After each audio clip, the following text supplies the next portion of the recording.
We'll guide you through how to use WhatsApp on a PC or laptop without scanning the QR code. If you find this useful, then please consider subscribing and liking the video. For whatever reason, you don't want to scan the WhatsApp QR code. Perhaps your phone camera doesn't work or there's another reason. So we'll guide you through this. First of all, go and open up the WhatsApp app. If you haven't already got it, you can get it from the Microsoft Store.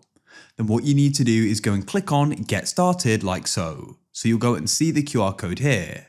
But instead of scanning that, you can tap on link with a phone number. You can then go and choose your country or region. I'm in the UK, so I'll go and type in United Kingdom.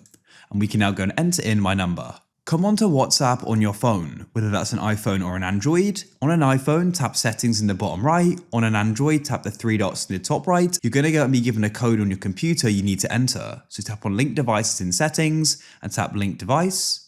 You can then tap on link with phone number instead at the bottom and type in the code. The WhatsApp chats will then go and load, and as you can see, here they are. And we've now gone and logged in without the QR code.